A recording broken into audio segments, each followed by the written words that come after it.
Everyone, welcome to Nisha knowledge. अपनी NCERT series को आगे बढ़ाते हैं आज हम क्लास 9 का ज्योग्राफी बुक से चैप्टर 4 डिस्कस करेंगे, जिसका नाम है क्लाइमेट। क्लाइमेट से रिलेटेड और भी चैप्टर्स हमने प्रीवियस क्लासेस में पढ़े। क्लाइमेट क्या होता है, वेदर क्या होता है, ये सारी चीजें देखी है।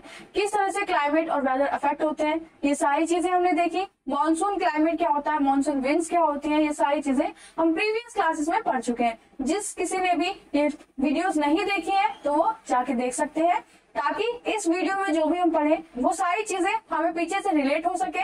पीछे वाले चैप्टर से हमें बेसिक क्लियर हो जाएगा, तभी हम आगे की इन वीडियोस को अच्छे से समझ पाएंगे। तो चैनल को लाइक शेयर सब्सक्राइब कर लीजिए, बेल आइकन को ऑन कर लीजिए, ताकि आगे जो भी चैप्टर से रिलेटेड या किसी भी जॉब से रिलेटेड नोटिफिकेशन आए तो आपको मिल सके। प्लेलिस्ट आप चेकआउट कर सकते हैं, प्रीवियस चैप्टर्स वहाँ पे देख सकते हैं। साइंस के भी यहाँ पे अपलोड कर दिए गए, सोशल साइंस के, हिस्ट्री के भी चैप्टर्स वहाँ पे अपलोड कर दिए गए। तो स्टार्ट करते हैं अपने इस वीडियो को। देखेंगे आज हमें इस चैप्टर में क्या नया जानने को मिलता है क्लाइमेट के बारे में।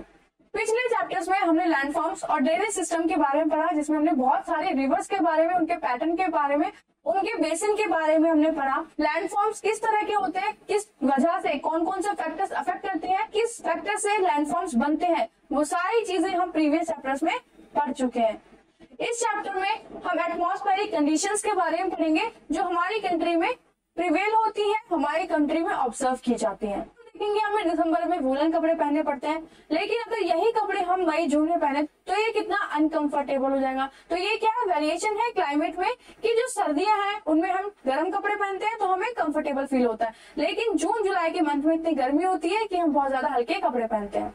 क्लाइमेट क्या होता है, तो क्लाइमेट रेफर करता है किस चीज से, sum of total weather conditions and variation over a large area for a long period. जब हम किसी भी स्पेसिफिक लार्ज एरिया के वेदर को लंबे समय तक ऑब्जर्व करते हैं तो उसको हम क्लाइमेट बोलते हैं। और वेदर क्या होता है, वेदर होता है डेली टू डेली जो कंडीशंस चेंज होती है वेदर में, टेम्परेचर में, उसी को हम क्या कहते हैं, वेदर कहते हैं।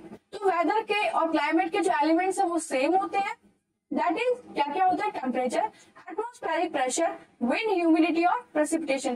प्रेसिपिटेशन मतलब वो पानी की फॉर्म जो हमें बादलों से, जो आसमान से आती है पृथ्वी पर, वो किसी भी फॉर्म में हो सकती है, चाहे तो बारिश और या फिर स्नो या फिर हेल स्टॉर्म।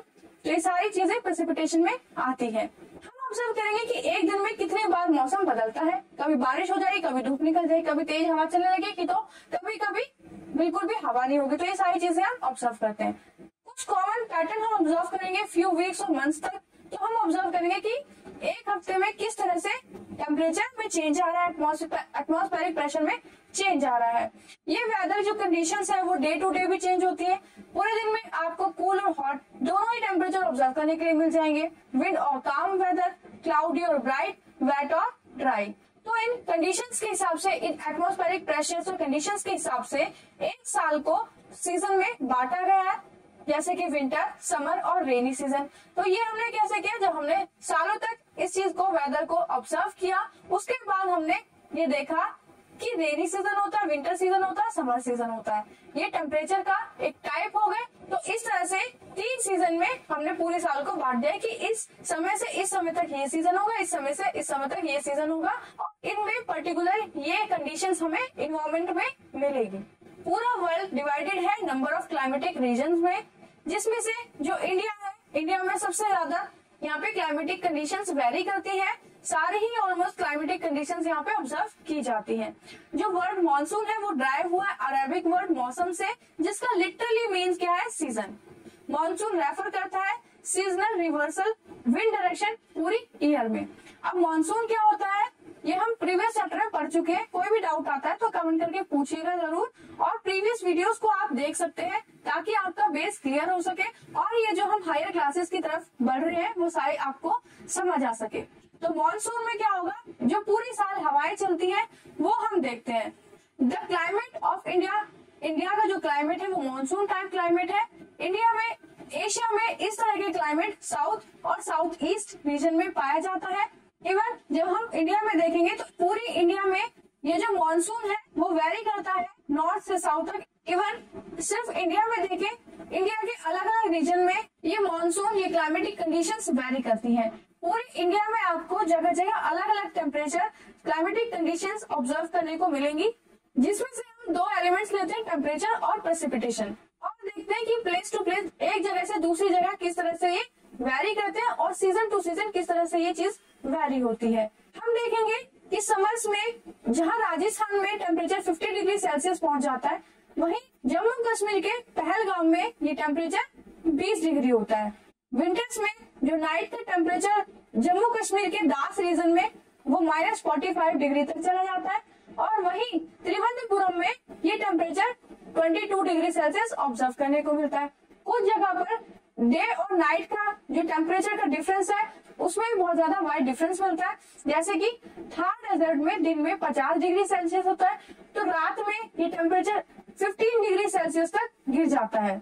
दूसरी तरफ अगर हम देखेंगे तो अंडमान निकोबार आइलैंड और केरला में ये डे और नाइट के टेम्परेचर का डिफरेंस इतने ज्यादा वेरी नहीं करता। प्रेसिपिटेशन के बारे में देखते हैं। There are variations not only in the form and types of precipitation, मतलब प्रेसिपिटेशन की फॉर्म और टाइप में वेरिएशन नहीं होता बल्कि but in its amount and the seasonal distribution भी हम देखेंगे। मतलब जो स्काई से बारिश होती है या स्नो गिरती है उनकी फॉर्म और टाइप में ही डिफरेंस नहीं है बल्कि उनके अमाउंट और सीजनल डिस्ट्रीब्यूशन में भी यहाँ पे वेरिएशन देखने को मिलता है। जैसे कि हम देखेंगे प्रेसिपिटेशन स्नोफॉल की फॉर्म में होती है हिमालयाज में और रेन की फॉर्म में होती है रेस्ट ऑफ द जो पूरी कंट्री है वहां। एनुअल प्रेसिपिटेशन वेरी करता है 400 सेंटीमीटर मेघालय में, मतलब मेघालय में सबसे ज्यादा बारिश होती है, लेकिन लद्दाख में कितनी होती है 10 सेंटीमीटर और वेस्टर्न राजस्थान में तो और भी कम होती है। सीजन में कैसे वेरिएशन है तो सबसे ज्यादा रेनफॉल ऑब्जर्व करने को मिलेगी जून से सितंबर के बीच में, लेकिन जो तमिलनाडु का रीजन है वहां पर अक्टूबर नवंबर के टाइम में आपको बारिश मिलेगी। इस बारे में हमने ये देखा कि season two season precipitation very कैसे करती है और जगह के हिसाब से कैसे वेरी करती है। थर्ड चीज हमने क्या देखी कि उसके फॉर्म में, मतलब कहीं पर स्नो के रूप में प्रेसिपिटेशन हो रही है और कहीं पर बारिश की फॉर्म में। तो ये तीनों चीज हमने इस प्यारे में देखी है। जनरल कॉन्टेक्स्ट में देखेंगे कि जो कोस्टल एरियाज है वहाँ पे कम टेम्परेचर कंडीशंस वहाँ पे ऑब्जर्व होती है। बेसिकली वहाँ पे जो टेम्परेचर है वो कांस्टेंट रहता है। ये सीजनल कॉन्ट्रास्ट मेन लैंड पे ज्यादा दिखाई देते हैं। ईस्ट से वेस्ट नॉर्दर्न प्लेन्स में अगर हम देखते हैं तो डिक्रीज देखने को मिलता है रेनफॉल में, मतलब जो इंडिया का ईस्टर्न रीजन है मेघालय वाला रीजन जो है वहां पर ज्यादा बारिश देखने को मिलती है और जैसे ही हम राजस्थान की तरफ बढ़ते हैं वहां पे बारिश कम देखने को मिलती है।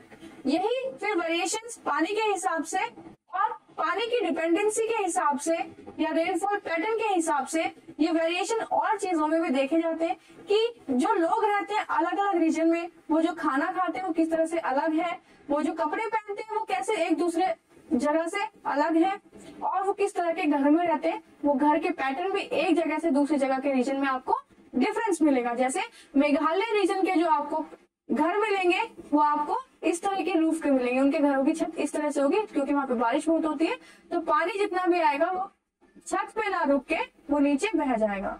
फाइंड आउट कीजिए कि राजस्थान के जो वॉल्स है वो थिक क्यों होते हैं, रूफ है वो फ्लैट क्यों होंगी, और जो तराई रीजन है गोवा मैंगलोर का जो रीजन है रूफ होती है घर की वो स्लोप रूफ क्यों होती है, और जो असम में घर स्टिल्ट्स के ऊपर क्यों बनाए जाते हैं। तो अगर आपने प्रीवियस क्लासेस देखी है तो आप इन क्वेश्चंस का आंसर जरूर कर पाएंगे।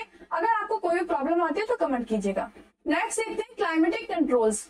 6 मेजर क्लाइमेटिक कंट्रोल्स हमें देखने को मिलते हैं। किसी भी प्लेस पे लैटिट्यूड का फर्क पड़ता है क्लाइमेट पे, altitude, pressure, wind system, distance from the sea, ocean currents और रिलीफ फीचर्स। फर्स्ट देखते हैं लैटिट्यूड्स। तो अर्थ के कर्वेचर के हिसाब से या अर्थ के कर्वेचर की वजह से, तो जो अर्थ हमारी 23 डिग्री पे टिल्ट हो रखी है उसकी वजह से क्या होता है मैक्सिमम हीट जो है वो इक्वेटर पे आती है। ठीक है, तो जो इक्वेटर का जो टेम्परेचर होगा वो सबसे ज्यादा ऑब्जर्व किया जाएगा, वहां पे सबसे ज्यादा गर्मी होगी। नेक्स्ट देखते हैं एल्टीट्यूड के हिसाब से। तो एल्टीट्यूड के हिसाब से हम देखेंगे तो एल्टीट्यूड हमारा इस तरह से होता है, जैसे जैसे हम पोल्स की तरफ जाते जाएंगे तो हम ऑब्जर्व करेंगे कि टेम्परेचर क्या है फॉल हो रहा है, एटमॉस्फेयर लेस डेंस होता जा रहा है और टेम्परेचर गिरता जाएगा। पोल्स रीजन में आपको सबसे ज्यादा ठंड ऑब्जर्व होगी। प्रेशर और विंड देखते हैं। प्रेशर और विंड सिस्टम डिपेंड करता है किसी भी एरिया का लैटिट्यूड और एल्टीट्यूड की वो प्लेस कौन से लैटिट्यूड और एल्टीट्यूड पे पड़ता है। यही चीज इन्फ्लुएंस करती है टेम्परेचर और रेनफॉल पैटर्न को। जो सी का एक्सर्ट्स है वो बहुत मॉडरेट इन्फ्लुएंस करता है क्लाइमेट को। नेक्स्ट देखते हैं डिस्टेंस फ्रॉम द सी, कि सी के डिस्टेंस से क्लाइमेट किस तरह से अफेक्ट होता है।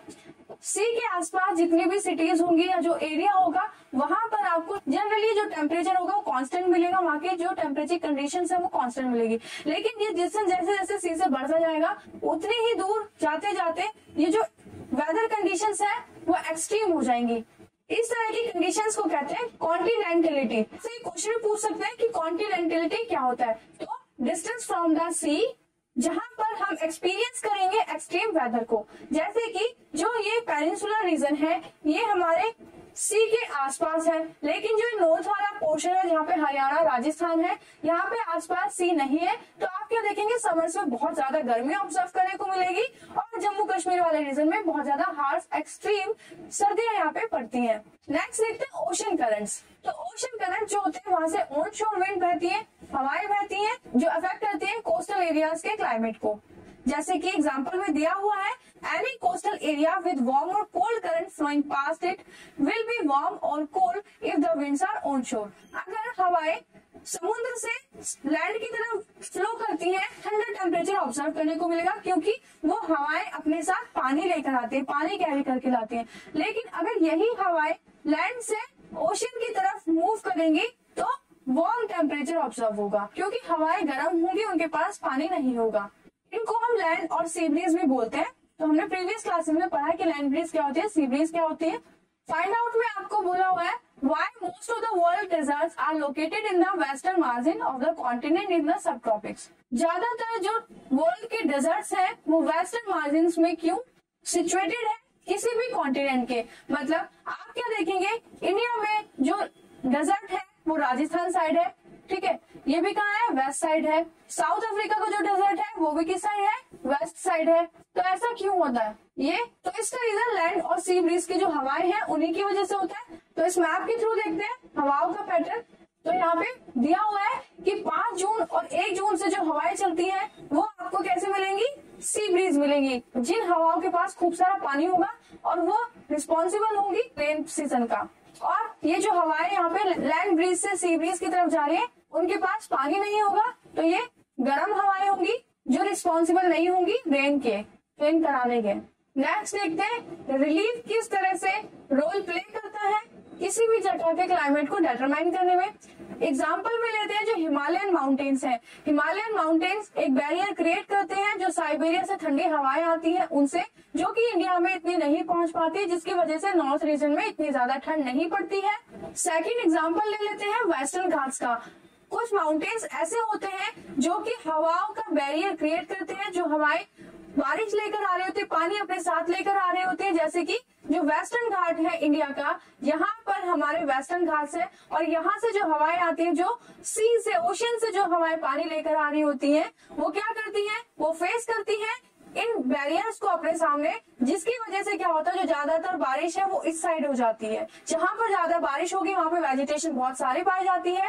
और इन माउंटेन्स के अपोजिट साइड जब हम देखेंगे, इस साइड जब हम देखेंगे तो वहां पे बहुत कम बारिश, बल्कि ना के बराबर वहां पे बारिश ऑब्जर्व करने को मिलेगी, जिसकी वजह से यहाँ पे ड्राई क्लाइमेट ऑब्जर्व करने को मिलेगा इन रिस्पेक्ट ऑफ वेस्ट। जो ड्राई रीजन जो बनेगा इसको हम लीवर्ड रीजन भी बोलते हैं। नेक्स्ट पढ़ते हैं factors affecting India climate. India के क्लाइमेट को कौन कौन से फैक्टर अफेक्ट करते हैं। नेक्स्ट देखते हैं लैटिट्यूड्स। तो ट्रॉपिक ऑफ कैंसर इंडिया को 2 पार्ट्स में डिवाइड करती है। रन ऑफ कच्छ वेस्ट में मिजोरम ईस्ट तक ये ट्रॉपिक ऑफ कैंसर जाती है। ट्रॉपिक ऑफ कैंसर वाली लाइन जो हमारे इंडिया को 2 पार्ट्स में डिवाइड करती है, उसके साउथ में जो रीजन पड़ता है उसे हम ट्रॉपिकल एरिया बोलते हैं, और जो नॉर्थ वाली साइड में जो रीजन पड़ता है उसको हम ट्रॉपिक बोलते हैं। इंडिया में ट्रॉपिकल और सब ट्रॉपिकल दोनों ही क्लाइमेट पाए जाते हैं। दोनों ही क्लाइमेट की कैरेक्टरिस्टिक्स यहाँ पे मिलती है। एल्टीट्यूड देखते हैं, India has a mountain to the north. North में हिमालयन माउंटेन्स मिलते हैं जिनकी एवरेज हाइट 600 मीटर है, और वास्ट कोस्टल एरिया है जिसकी एलिवेशन 30 मीटर है। मतलब सी लेवल से 30 मीटर एलिवेशन है उस लैंड सरफेस का। जैसे इंडिया का जो पेनिनसुलर रीजन है ये सी लेवल से 30 मीटर उठा हुआ है। हिमालय प्रिवेंट करते हैं जो सेंट्रल एशिया से ठंडी हवाएं आती है, जिसकी वजह से जो इंडिया का नॉर्थ रीजन है वहां पर सेंट्रल एशिया के मुकाबले माइन्यूट ठंड पड़ती है। Because of these mountain that this subcontinent experience comparatively milder winter as compare to central Asia. Pressure और विंड्स देखते हैं।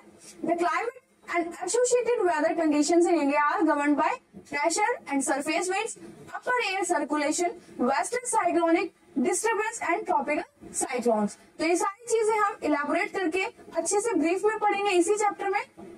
India lies in the region of north easterly winds. India की जो पोजीशन है वहां पर ईस्टर्ली विंड्स आती हैं। दीज विंड्स ओरिजिनेट फ्रॉम, कहां से ओरिजिनेट होते हैं? Subtropical high pressure belt से नॉर्दर्न हेमिस्फीयर में। They blow southwards, get deflected to the right due to Coriolis force. Southward के डायरेक्शन में ये ब्लो करती है और कोरियोलिस फोर्स की वजह से ये राइट डायरेक्शन में मूव हो जाती है। ये मैप से देखेंगे, यहाँ से रीड कर लेते हैं क्या लिखा हुआ है।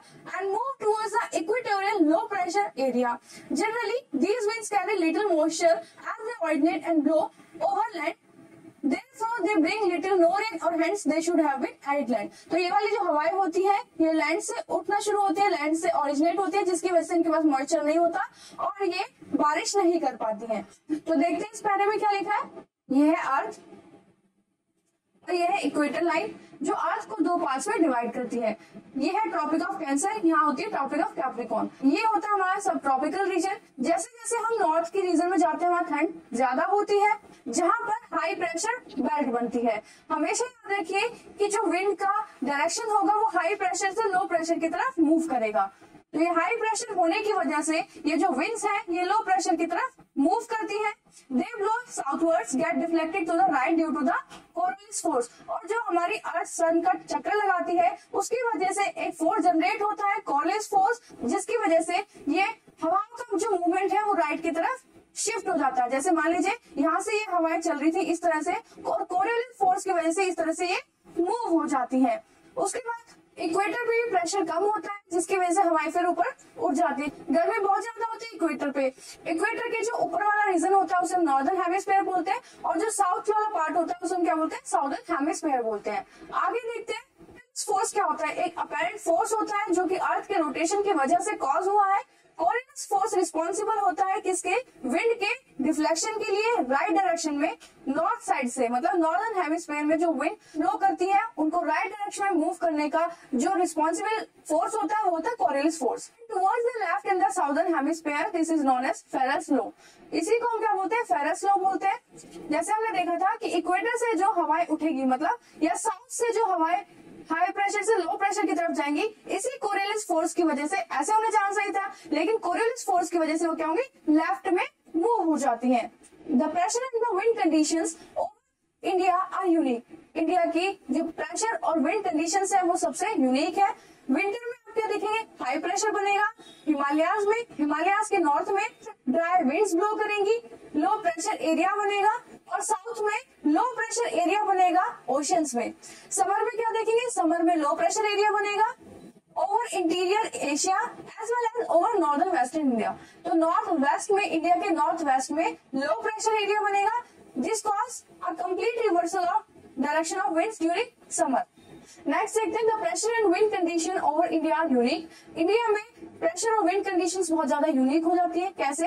विंटर के टाइम आप क्या देखेंगे? एक हाई प्रेशर जनरेट होगा हिमालयाज के नॉर्दर्न में, कोल्ड ड्राई विंड्स यहाँ पे ब्लो करेंगी और ये हवाएं ओशन रीजन में जो लो प्रेशर एरिया क्रिएट होगा उस तरफ ये बहने लगेंगे। मतलब हिमालय रीजन से ओशन की तरफ ये बहने लगेंगी, साउथ की तरफ। मान लीजिए ये हिमालय है, यहाँ पर हाई प्रेशर क्रिएट होगा और ये इंडिया का जो नॉर्दर्न पार्ट है जहाँ पे ओशन है, इस तरह ये हवाएं चलने लगेंगी। इन समर में आप क्या देखेंगे? लो प्रेशर एरिया डेवलप हो जाएगा ओवरऑल पूरे इंटीरियर एशिया में और नॉर्थ वेस्टर्न इंडिया में, नॉर्थ वेस्ट इंडिया में, यहाँ पर इस side. This cause a complete reversal of direction of winds during summer, जिसकी वजह से क्या होगा? विंड्स की डायरेक्शन रिवर्स हो जाएगी, एयर मूव करने लगेगी हाई प्रेशर से लो प्रेशर की तरफ साउदर्न इंडियन ओशियन से। कौन सी डायरेक्शन में? तो इन विंड की जो डायरेक्शन होगी वो कौन सी होगी? साउथ ईस्टर्ली डायरेक्शन, जो कि इक्वेटर को क्रॉस करके राइट में टर्न करेंगी, फिर वो इंडियन सब कॉन्टिनेंट में एंटर करेंगी। मैप के थ्रू देखते हैं ये सारी चीजें। यह है इक्वेटर वाली लाइन। इक्वेटर वाली लाइन से ऊपर आती है ट्रॉपिक ऑफ कैंसर, जहां पर हमारी इंडिया प्रेजेंट है पूरे वर्ल्ड में। यहाँ से हवाएं चलती है, ये ओशन से इस तरह से चलती है ये, तो यहाँ से ये विंड्स आती हैं, इक्वेटर को क्रॉस करके इंडियन सब कॉन्टिनेंट में एंटर करती हैं। तो यहाँ हाई प्रेशर क्रिएट हो जाता है समर्स में, और यहाँ पर लो प्रेशर क्रिएट हो जाता है। ठीक यही चीज हमने क्या देखी, विंटर में रिवर्स हो जाती है। हिमालयस में हाई प्रेशर बन जाता है और ओशन में लो प्रेशर बन जाता है, जिसकी वजह से जो विंड का डायरेक्शन है वो हमने इस वाली कंडीशन से देखा। और ये विंड की जो डायरेक्शन है, ये विंड कहाँ से आ रही होती है, ओशन की तरफ से आ रही होती है। तो इनके पास बहुत सारा मॉइस्चर होता है, जिसकी वजह से मानसून आती है और बारिश होती है। These are known as south west monsoon winds. इन्हीं विंड्स को हम क्या कहते हैं, साउथ वेस्ट मानसून विंड्स कहते हैं। क्यों, देखिए इंडिया के साउथ से आ रही है और वेस्ट वाली डायरेक्शन से आ रही है। These winds blow over the warm ocean, gather moisture and bring widespread rainfall over mainland of India. तो यही विंड होती है जो रिस्पॉन्सिबल होती है रेनफॉल का। द सीजन पढ़ते हैं, the monsoon type of climate is characterised by distinct seasonal pattern. Monsoon type climate में हम क्या देखेंगे, सीजन वाले पैटर्न के हिसाब से यहाँ पे क्लाइमेट देखने को मिलता है। The weather conditions greatly change from one season to another season. एक सीजन से दूसरे सीजन में वेदर की कंडीशंस बहुत ज्यादा चेंज हो जाती है। जैसे कि हम इंडिया में ये चीज ऑब्जर्व करते हैं, विंटर्स में ठंड होती है और समर में क्या होती है, गर्मी हो जाती है। तो these changes are particularly noticeable in the interior part of the country. Country के इंटीरियर पार्ट में ये डिफरेंस जो है सीजन का वो ज्यादा ऑब्जर्व करने को, एक्सपीरियंस करने को मिलता है। इवन जो कोस्टल एरियाज है वहां पर इतना ज्यादा सीजन में वेरिएशन नहीं आता। वहां का जो टेम्परेचर है वो बेसिकली कांस्टेंट रहता है और रेनफॉल होती हुई तो बहुत कम होती है। How many season are experience in your place. आप जिस प्लेस में रहते हैं वहाँ पे किस तरह का आप क्लाइमेट या सीजन ऑब्जर्व करते हैं, कौन कौन से सीजन वहाँ पे होते हैं। 4 मेन सीजन आइडेंटिफाई किए गए, cold weather season, hot weather season, advancing monsoon जब बारिश आती है, the retreating monsoon with some regional variation. Retreating monsoon मतलब जब वापस जाता है मॉनसून। वेदर सीजन देखते हैं सबसे पहले। The cold weather season begins from mid November से स्टार्ट हो जाता है नॉर्थ इंडिया में और फरवरी तक रहता है। दिसंबर और जनवरी सबसे ज्यादा कोल्डेस्ट मंथ होते हैं। ये नॉर्दर्न इंडिया की बात हो रही है। टेम्परेचर डिक्रीज रहता है साउथ से नॉर्थ में।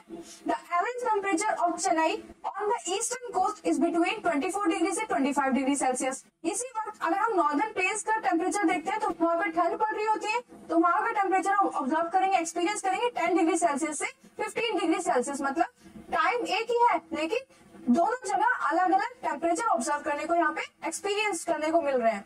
डेज यहाँ पे क्या होते हैं, वार्म हो जाते हैं और नाइट्स क्या हो जाती है, कोल्ड हो जाती है, ठंडी हो जाती है। फ्रॉस्ट यहाँ पे कॉमन हो जाती है।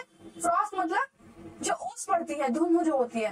Higher slopes of Himalayas experience snowfall. तो यहाँ पे टेम्परेचर कम होने की वजह से हिमालयाज में स्नोफॉल होता है। During this season the north east trade winds prevail over the country. तो नॉर्थ ईस्ट ट्रेड विंड्स यहाँ पर चलती है इस वक्त। तो नॉर्थ ईस्ट ट्रेड विंड कौन सी होंगी, मान लीजिए ये है इंडिया और नॉर्थ इस तरफ से यहाँ से जो विंड आ रही होंगी, they blow from land to sea, hence for the most of the country it's dry season. ये वाली जो विंड होती है ये लैंड से सी की तरफ जाती है। ये वाली जो विंड होगी, यहाँ पे क्या है, ओशन है, इंडियन ओशन है, ये पेनिनसुलर रीजन है मान लीजिए इंडिया का। डायग्राम को थोड़ा सा इग्नोर कीजिएगा, कॉन्सेप्ट देखिए कि यहाँ लैंड से सी की तरफ ये विंड चल रही है, तो इनके पास कोई मॉइस्चर नहीं है, जिसकी वजह से पूरे जो रीजन है वहां पर ड्राई कंडीशंस ऑब्जर्व करने को मिलेंगी। और यहाँ पे जो विंड होगी वो ड्राई होंगे, उनके पास कोई मॉइस्चर नहीं होगा, जिसकी वजह से रेनफॉल भी नहीं होगी। तो some amount of rainfall occurs on Tamil Nadu coast from these winds as they blow from sea to land. But हम क्या देखेंगे, तमिलनाडु वाला जो रीजन है उसमें थोड़ी सी हमें बारिश देखने को मिल जाती है विंड्स के कारण। क्यों, क्योंकि तमिलनाडु में ये हवाएं सी से लैंड की तरफ आ रही होती हैं।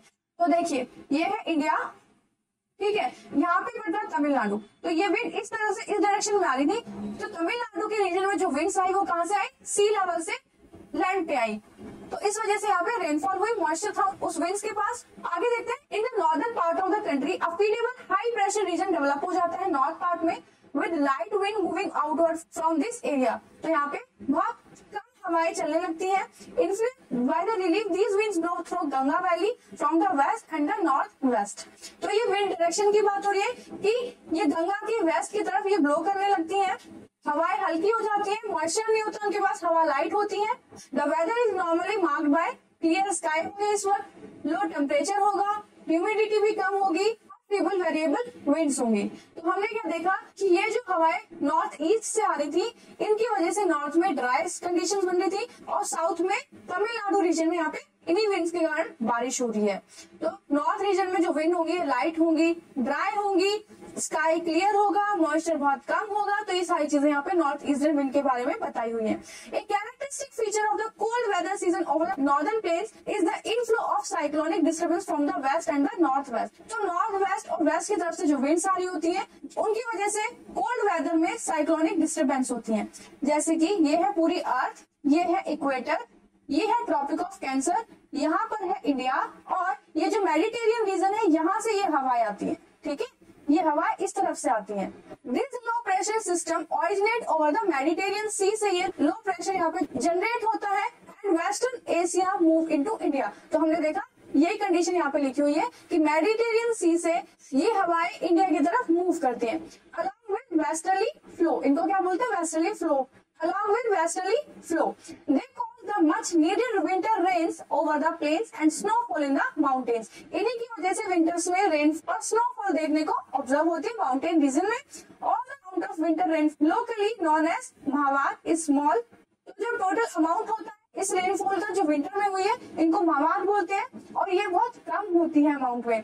They are immense importance for the cultivation of rabi crops के लिए इंपॉर्टेंट हो जाती है।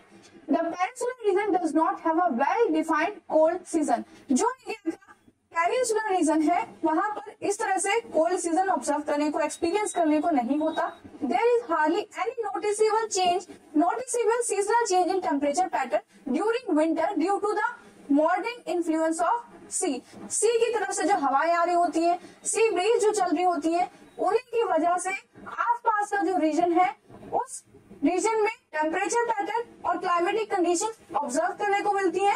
उन्हीं की वजह से, उन विंड्स की वजह से ही यहाँ का जो सीजन है वो कांस्टेंट रहता है। बहुत कम ही वहाँ पे वेरिएशन होती है सीजन में पूरी साल। ठीक है, तो यहाँ पे ठंड नहीं पड़ती। बेसिकली ये बोला गया है, ये इस मैप में विंड पैटर्न दिया है कि किस टाइम पे, कौन से मंथ में, किस डेट के आसपास हवाएं किस डायरेक्शन में मूव करेंगी। नेक्स्ट है हमारा हॉट वेदर सीजन, जो हम नेक्स्ट वीडियो में कवर करेंगे। इसके सेकंड पार्ट में चैप्टर्स बहुत ज्यादा इंपॉर्टेंट है, लेंथी है, कॉन्सेप्ट वाले हैं। तो आप अच्छे से डायग्राम्स के थ्रू, मैप के थ्रू इन चैप्टर्स को पढ़ने की कोशिश कीजिएगा। कोई भी अगर डाउट आता है किसी भी टॉपिक में तो आप कमेंट कीजिए ताकि आपको आपके डाउट का आंसर तुरंत मिल सके, क्लियर हो सके आपका डाउट। नेक्स्ट वीडियो में हम हॉट वेदर सीजन के बारे में पढ़ेंगे। हॉट वेदर सीजन किस तरह से हवा ब्लो करती है, क्या उनकी डायरेक्शन होती है, क्या उनके फीचर्स होते हैं, ये सारी चीजें हम नेक्स्ट पार्ट में कवर करेंगे। चैनल को लाइक, शेयर, सब्सक्राइब कर लीजिए, बेल आइकन को प्रेस कर लीजिए ताकि इसकी जो सेकंड पार्ट की वीडियो है उसकी नोटिफिकेशंस आपको मिल पाए। तब तक के लिए ऑल द